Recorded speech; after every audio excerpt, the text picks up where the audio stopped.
Extra Shot. Welcome to Morning Blend Extra Shot. I'm Monica Coleman. And I'm Bria Love. Walt is off today. Thank you for joining us. And Bria, here in California, state lawmakers are making moves to make the Golden State abortion sanctuary. State lawmakers are debating 14 new bills right now that could become law. And more state officials speaking out this morning. California Attorney General Rob Bonta says this is a dark moment in our country, but California refuses to go back. As State Attorney General, I will use the full force of the law. And this just in from Governor Gavin Newsom and the governors of Oregon and Washington State. Pelosi said the ruling is an insult and a slap in the face to women. She believes Republican lawmakers are plotting a nationwide abortion ban. New at this hour, following the announcement, people are protesting outside of Planned Parenthood in Sacramento. And ABC 10's Devin Truby joins us live at the center right now. And Devin, I did want to ask you one question because this has been 50 years in the making of a fight for a lot of people who are pro-life. What are people telling you about this historic day? About this ruling, what can you tell us? What was your response when you initially heard it come down around 7 a.m.? And talk to me about what does this mean for women who are looking for abortions, not just here in California, but across the nation, especially with these so-called trigger laws. And my last question for you, ABC is reporting that there's a poll that 60% of Americans did not want this ruling to be overturned. Why do you think the judges decided to still do what they did and overturn Roe v. Wade?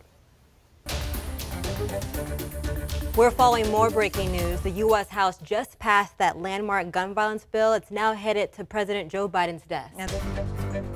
This is breaking news on Morning Blend Extra Shot. Welcome to Morning Blend Extra Shot. I'm Monica Coleman. Thank you so much for staying with us. I'm Bria Love.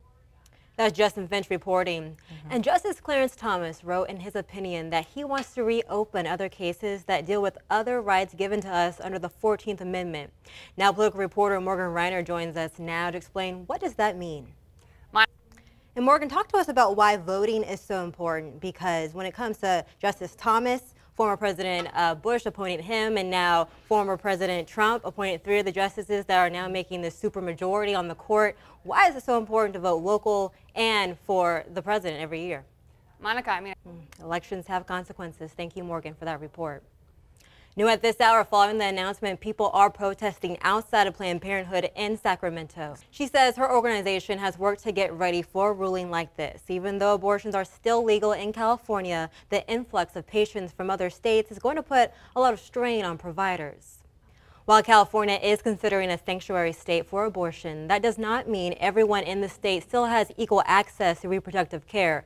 40% of Californians' 58 counties don't have an abortion provider, meaning even people living here may still have to leave their homes and travel to get the care that they need. And even once they get to the closest clinic, there may not be proper translators, meaning an extra family member, sometimes a child, needs to accompany a woman seeking an abortion. Yeah, and Brandon Lewis from our National Verify team explains why claims that it's linked to vaccines are false. The decision means that abortion rights will be rolled back in almost half of the states immediately, and more restrictions are likely to follow. California lawmakers, on the other hand, are working to protect those rights. Well, that's all the time we have for now. We thank you for joining us and choosing us for your 11 a.m. newscast. We'll be right back here at 4:30 for your evening newscast.